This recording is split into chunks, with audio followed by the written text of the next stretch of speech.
গ্রুপের সবথেকে এই জন্য ভালো লেগে তারা খুব মজার 90% বাচ্চাদের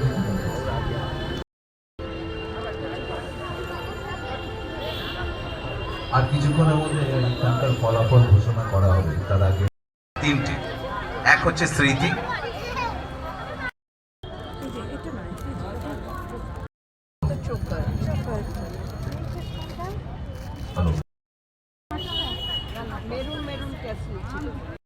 দেবালয় নালয় আশ্রয় আজি পথক প্রান্তে তরুণ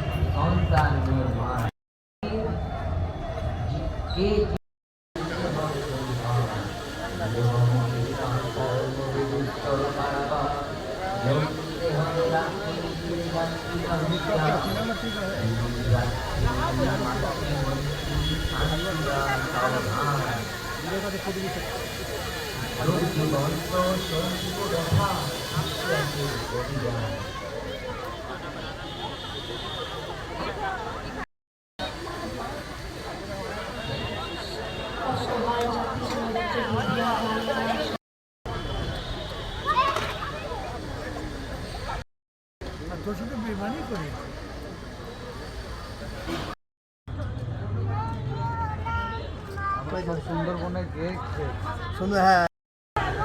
कल हमारे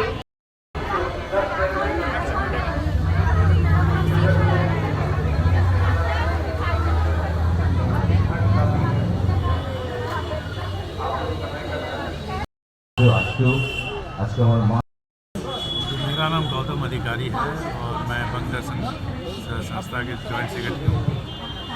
क्या दिवसीय मेला है ये आपका? ये 3 दिवसीय मेला है और ये हर साल के अंत में हम लोग लगाते हैं और पूरे साल हमारा सोशल वर्क का काम है। साल के अंत में हम लोग इसको आनंद उत्सव के रूप में मनाते हैं, इसलिए इसका नाम आनंद मेला रखा गया है। इसमें लगभग 40 स्टॉल लगते हैं, तरह तरह के व्यंजन के साथ तरह तरह के सामानों का बाजार लगता है, स्टॉल लगता है और प्रतिदिन तकरीबन 600 से 700 बच्चों का प्रतियोगिता होता है और ये तीनों दिन चलता रहता है। पता है। और कुछ शाम को फिर हमारा जो मेन कल्चरल प्रोग्राम होता है उसमें इस बार जो है लखनऊ से ग्रुप आ रही है, आज जैसे जादू शो है और स्थानीय कलाकारों का जो है नृत्य गायन ये सारा प्रोग्राम रहता है। शाम को काफ़ी भीड़ होती है, मतलब हर दिन अलग अलग कल्चरल प्रोग्राम्स होते हैं, अलग अलग होता है और अलग अलग कलाकारों के व्यंजन वगैरह बाहर के होते हैं जैसे कलकत्ता वगैरह के, इस तरह के व्यंजन बिल्कुल बाहर से है, जैसे कि कलकत्ता से आते हैं खजूर की गुड़ है, मुआ है, छोटा छोटा बड़ियाँ है, मिठाई लगती है, केक है और तरह तरह के व्यंजन है यहाँ पे है जो जिसका लुत्फ उठाने के लिए शाम को दर्शक काफ़ी मात्रा में आते हैं। धन्यवाद। परिचय बताएं। डॉक्टर पूरा नाम है डॉक्टर प्रभात कुमार मुखर्जी और संक्षेप में डॉक्टर पीके मुखर्जी के नाम से जाना जाता है और ये मेरे लिए परम सौभाग्य है। कई साधारण सभी तरह की चिकित्सा यहाँ उपलब्ध है, विशेषकर कुछ ऐसी चिकित्सा ऐसे रोगी आते हैं जिसको कि अन्य जगह से असाध्य कर दिया जाता है, लेकिन इस जो आसन पे बैठ के मैं अपना चिकित्सा सेवा निभाता हूँ उसमें मैं उस रोगी का निराशपूर्ण जीवन को एक आशा का दीप दिखाने में समर्थ हो पाया। इसके लिए मैं अपने आप को भी धन्य समझता हूँ कि दायित्व निभाने और मैं कर्तव्य एक कर्मवीर की तरह मैं अपना संपूर्ण दायित्व को निभाता हूँ और सभी के लिए मैं शुभकामना प्रेषित करता हूँ। आने वाला वर्ष सबके लिए शुभ संदेश एवं शुभ शक्ति सभी चीज़ आप जो सक्रिय चीज़ें आप चाहते हैं वो सफल हो पाए।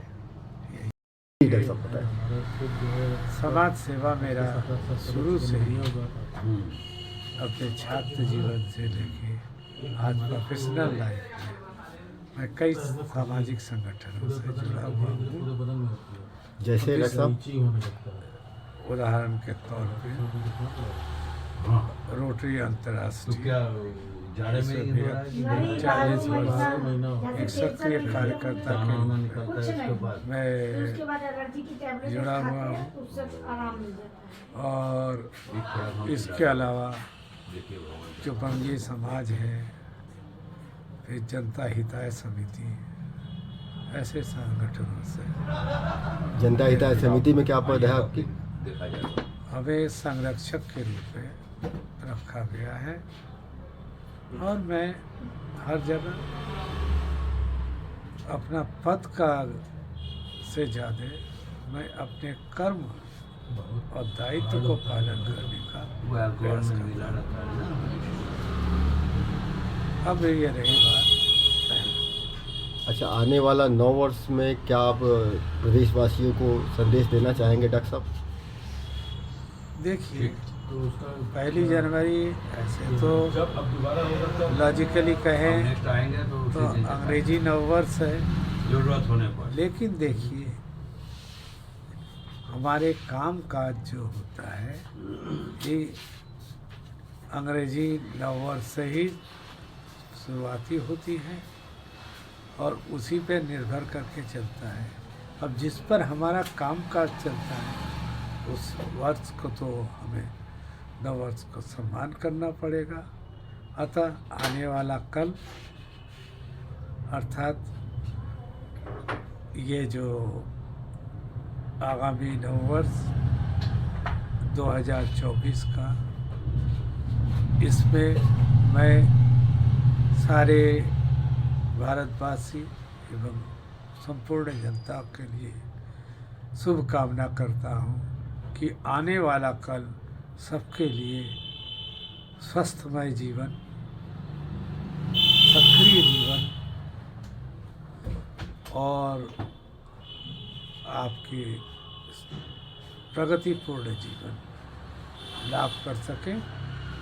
इसी उद्देश्य से इस नववर्ष में सबके हो भलाई के लिए मैं सभी को अभिनंदित करता हूँ और नववर्ष मंगलमय हो, यही चाहता हूँ कि आप सुख शांति से बिता सकें। अच्छा डॉक्टर साहब, ये बांग्ला मेला 3 दिवसीय लगा है, इसके ऊपर आपसे कुछ जानकारी लेना चाहते हैं। इसमें क्या, कब, कैसे मनाई जाती है, इसकी क्या विशेषताएं हैं, थोड़ा विस्तार से बताएं। ये बांग्ला मेला वस्तुतः केवल बंगाल नहीं, बंगाल के साथ साथ आसाम और जो सटे हुए राज्य हैं उसमें ये पौष महीना एक बड़ा महत्वपूर्ण रखता है। और ऐसे बंगाली समाज में जो पौष महीने के पहले का महीना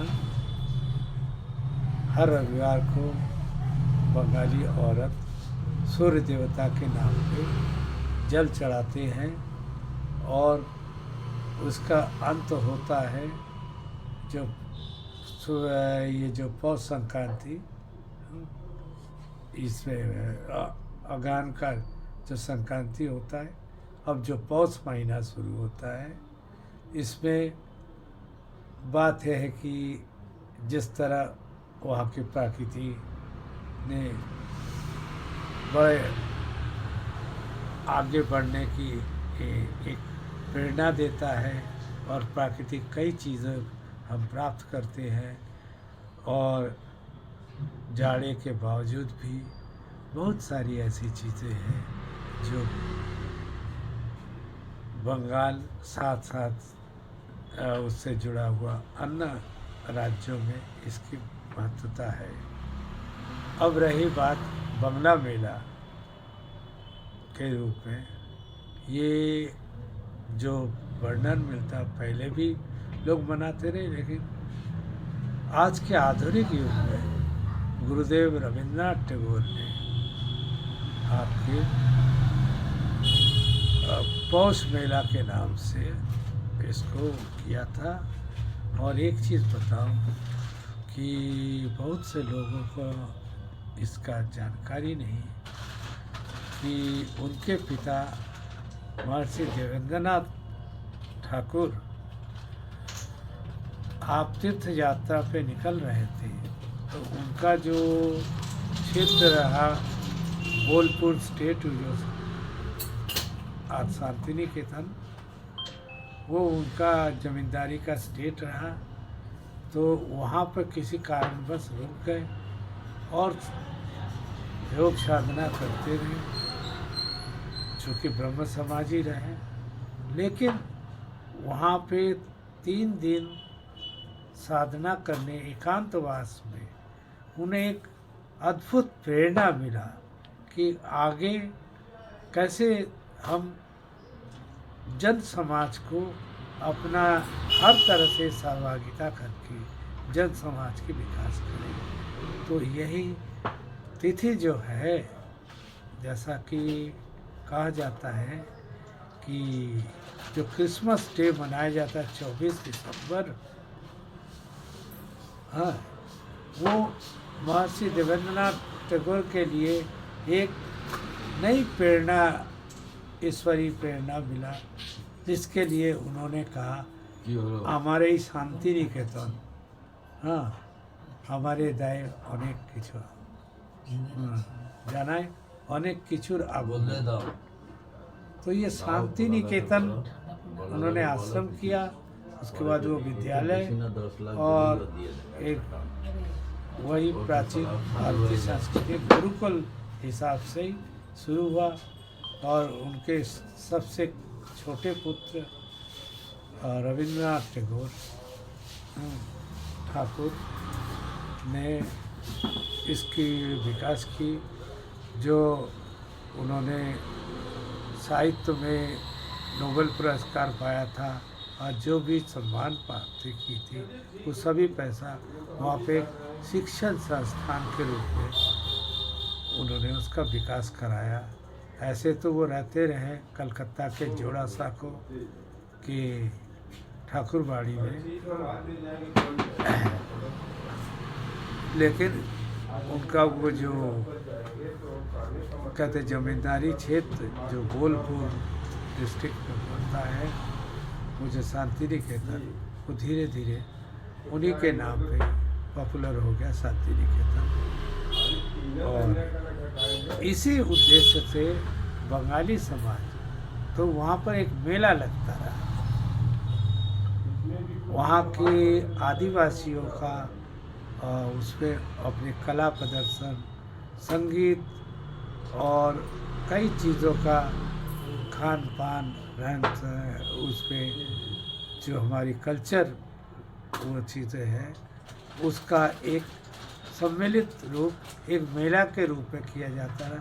लोग जगह जगह से आते हैं और यही मेला बढ़ते बढ़ते वो सारे बंगाल में ये बंग मेला का एक बहुत बड़ा कि पौष मास बंग मेला के रूप में मनाया जाता है। काशी नगरी में जो बंगाली समुदाय है वो भी बंग मेला इसी को मनाते हैं। अब इस समय बंगाली समाज 2 टुकड़े में बटा हुआ है। एक तो है बंगीय समाज जो पुराना है और दूसरा है बंग संस्कृति सम्मेलन। तो बंगीय समाज ने 23 से 25 दिसंबर को बंगाली टला इंटर कॉलेज में मेला लगाया और ये 29 से 31 दिसंबर तक बंग संस्कृति आपके कुछ बिहार कालीबाड़ी सोनारपुरा, हाँ, वहाँ पे ये मेला लगता है। इस मेले में तो जगह जगह हर तरह की स्टॉल लगाए जाते हैं। साथ साथ इसमें बच्चों को प्रोत्साहन देने के लिए उनको फैंसी ड्रेस हुआ, पेंटिंग का प्रतियोगिता और मध्यम वर्गीय बंगाली समाज की औरतों का शंखनाद की प्रतियोगिता रखा जाता है और फिर उनका भी फैंसी ड्रेस होता है और अंत में सबको पुरस्कृत किया जाता है। और समाज में जो प्रतिष्ठित बंगाली समाज में उन लोगों को एक आपके सर्टिफिकेट और अंगवस्त्रम दे के उनको सम्मान करते हैं। हाँ, यही है। अच्छा डॉक्टर साहब, ये कह रहे हैं कि आपका कोई चिकित्सा सदन है जो कि हर तरह के मरीजों का उपचार होता है, क्या ऐसी बात है? बड़ा चर्चा के विषय बनी हुई है। देखिए, ये होम्योपैथ में बहुत चर्चा की विषय बनी हुई है कि आपके यहाँ किसी भी प्रकार के मरीज आते हैं स्वस्थ होके जाते हैं। कौन सा चमत्कार आप करते हैं डॉक्टर साहब? चमत्कार हम नहीं करते हैं। मैं तो कहता हूँ जो भी चमत्कारी होता है वो परम पवित्र ईश्वर की कृपा से हम सफलता अर्जित करते हैं। दुखियारे मरीजों को स्वस्थ बनाने में सफलता अर्जित किया और मैं तीसरा पीढ़ी हूँ। इस चिकित्सा सदन की स्थापना सन 1910 में मेरे स्वर्गीय पितामह डॉक्टर सतीश चंद्र मुखर्जी साहब को पढ़ता है। आप ये कौड़िया अस्पताल के पायनियर फिजिशियन भी थे और 1910 में ये चिकित्सा सदन डिस्पेंसरी बनाया। 1954 में उनका अंतकाल हुआ तो मेरे पिताश्री स्वर्गीय डॉक्टर सोमनाथ मुखर्जी उस अपने पिता का कार्यभार को संभाला और मैं 1984 में काशी नगरी में आया। एक सरकारी चिकित्सा अधिकारी का पद छोड़कर अपने पिता के एकमात्र पुत्र होने के कारण मैं उस समय से बराबर चला रहा। मेरे स्वर्गीय पिता का देहांत 2005 में 17 जनवरी को हुआ। ये बात है। और यहाँ पे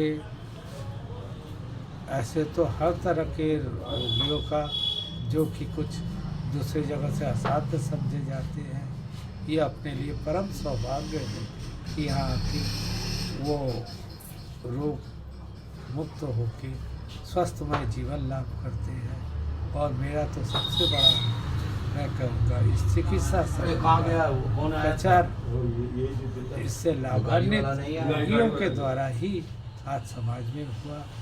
और मुझे कहने में भी बड़ा गर्व लगता है कि उस चिकित्सा सदन को मैं अपने सही ढंग से दायित्व निभाने में थोड़ा बहुत सफलता अर्जित किया और जो राष्ट्रीय अंतर्राष्ट्रीय स्तर पर भी इसका उल्लेख है। और सबसे बड़ा चीज़ तो है कि हम जनता के जन कल्याण के लिए हम उनके स्वस्थमय जीवन देने के लिए रोगियों को लौटाने का ये जो वादा वो पूर्ण करने में समर्थ पाए।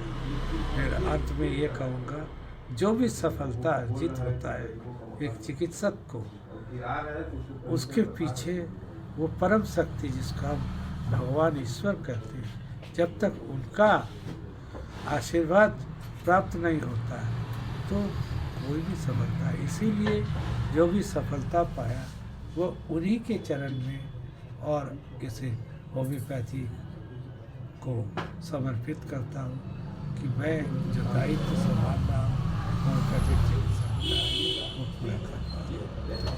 धन्यवाद। शंखनाद न्यूज़ चैनल को सूचना देने में, जानकारी देने में, बंगी समाज को विश्लेषण बताने में इसके लिए संस्था एवं चैनल ढेर सारी बधाई शुभकामनाएं आपको दें।